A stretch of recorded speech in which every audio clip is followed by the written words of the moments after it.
Shalom, selamat datang di YT Artikel 2. Assalamualaikum warahmatullahi wabarakatuh. Hai sahabat Rahman. Apa kabar kalian semuanya? Semoga kalian baik-baik saja.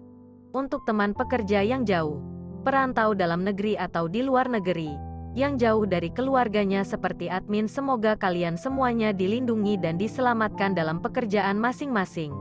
Dan untuk sahabatku yang bersama keluarganya, semoga kalian sehat selalu dalam lindungannya. Amin.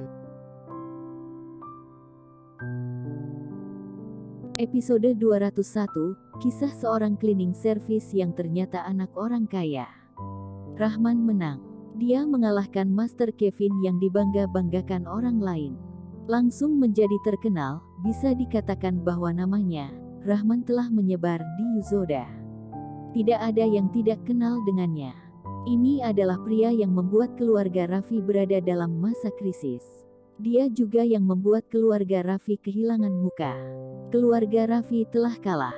Tidak hanya kehilangan Pulau Bandung, mereka juga mengganti rugi sebesar 600 miliar. Dan yang paling parahnya lagi, mereka kehilangan muka di depan umum. Aris Raffi marah hingga masuk rumah sakit. Ini membuat keluarga Raffi benar-benar berada di tingkatan yang terendah. Karena hal ini, Temon telah mencabut hak waris Sahrul. Saat ini, Raymond yang menjadi pewaris yang sah. Luna masih saja tidak kembali bersama Rahman, tapi lusa dia akan membiarkan Rahman ikut bersama ke kota Palopo. Para pamannya akan berziarah ke kuburan kakeknya, sehingga lusa mereka sekeluarga harus balik ke sana.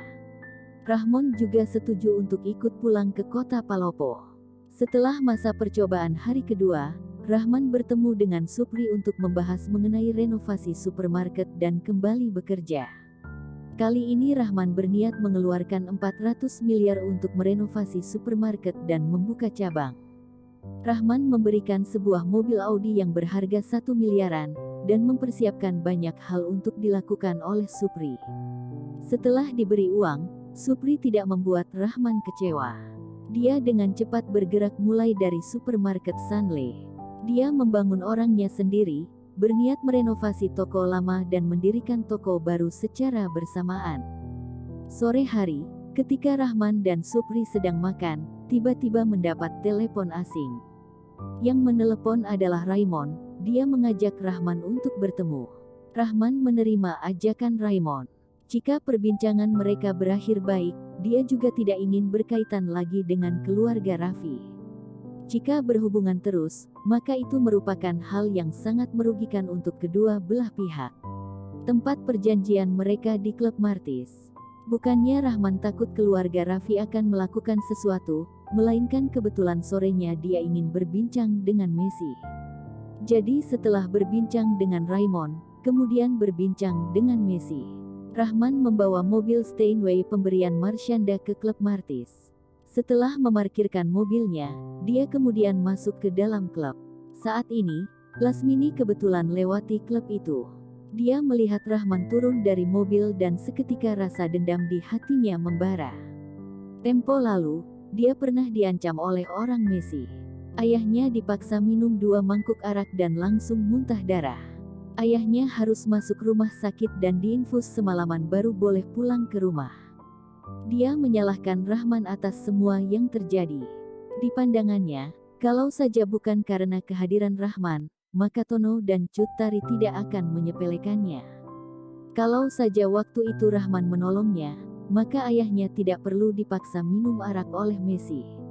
Dia membenci Rahman.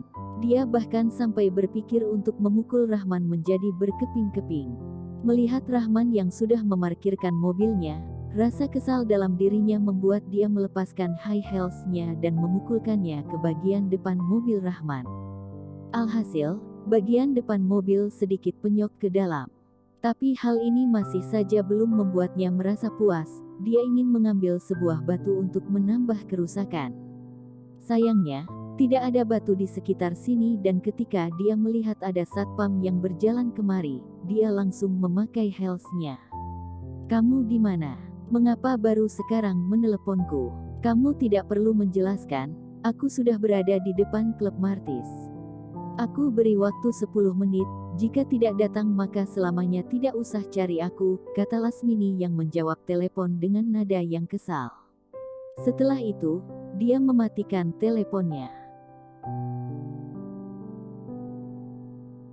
Tidak berapa lama kemudian, sebuah mobil BMW berhenti di depan Lasmini. Setelah itu, turun seorang pemuda yang kurus. Pemuda ini adalah Rizky.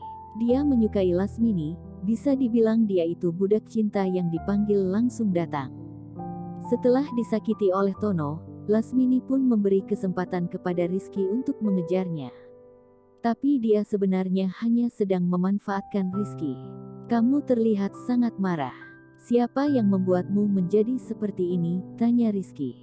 Seorang sampah yang brengsek, jawab Lasmini dengan kesal. Gila, siapa yang tidak punya mata dan berani mengganggumu?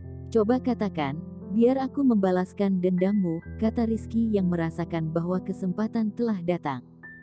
Kamu mau membalaskan dendamku? Tanya Lasmini yang kemudian lanjut berkata dengan nada mengejek, apakah kamu bisa? Lasmini, kamu jangan memandangku dengan rendah. Aku juga punya beberapa kenalan di dunia mafia. Apakah kamu ingin orang yang membuatmu kesal berlutut di depanmu, kata Rizky dengan percaya diri sambil menepuk dadanya. Berlutut untuk minta maaf. Lasmini sedikit tertarik. Beberapa hari ini dia selalu memikirkan cara balas dendam kepada Rahman. Lalu, bagaimana caranya membuat Rahman meminta maaf di depannya? Dia selalu memikirkan agar Rahman berlutut minta maaf kepadanya. Rizky, jika kamu bisa membuat Rahman berlutut di hadapanku, maka aku akan makan malam denganmu, kata Lasmini. Rizky yang mendengar itu menjadi sedikit bersemangat. Dia sudah beberapa kali mengajak Lasmini, sayangnya selalu ditolak oleh Lasmini. Ini merupakan kesempatan emas. Baik, aku memiliki beberapa teman yang bekerja di klub. Nanti aku akan menyuruh mereka membawa kita menggeledah satu persatu kamar dan mendapatkan si brengsek itu, kata Rizky yang kemudian mengeluarkan smartphone untuk menelepon. Lasmini melihat mobil Steinway Rahman, jauh di lubuk hatinya sebenarnya sangat ingin menghancurkan mobilnya.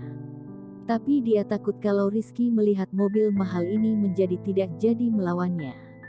Dia ingat dengan jelas bahwa Rahman adalah kakak ipar dari Lisa dan bukan orang yang punya kekuasaan. Sepertinya juga seseorang yang hidup dari uang istrinya, melihat mobil Rahman saat ini membuatnya sedikit goyah. Sepertinya dulu aku melihatnya tidak memiliki mobil dengan mata kepalaku sendiri. Tidak mungkin dalam waktu singkat membeli sebuah mobil mewah. Mungkin ini mobil sewaan untuk pamer saja, pikir Lasmini. Pada akhirnya dia membiarkannya karena dia takut Rizky tidak percaya dan malah pergi. Lasmini, 10 menit lagi orang yang aku panggil akan datang, kata Rizky setelah selesai bertelepon. Jawab Lasmini sambil menganggukkan kepalanya. Memikirkan nantinya bisa menghajar Rahman, seketika Lasmini sangat bersemangat. 10 menit kemudian, ada sebuah mobil Cherry yang berhenti di depan Rizky dan ada 5 orang pria perkasa yang turun dari mobil. Kak Rizky, mau menghajar siapa? Tanya salah satu dari mereka. Si brengsek itu berada di dalam klub.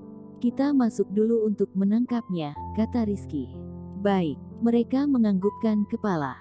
Setelah Rizky memperkenalkan Lasmini kepada mereka. Lalu, ketujuh orang itu masuk ke dalam klub. Saat ini klub belum buka, jadi lebih mudah untuk mencari orang. Kemudian Rizky bertemu dengan temannya dan menyuruhnya membawa mereka mencari Rahman. Bersambung.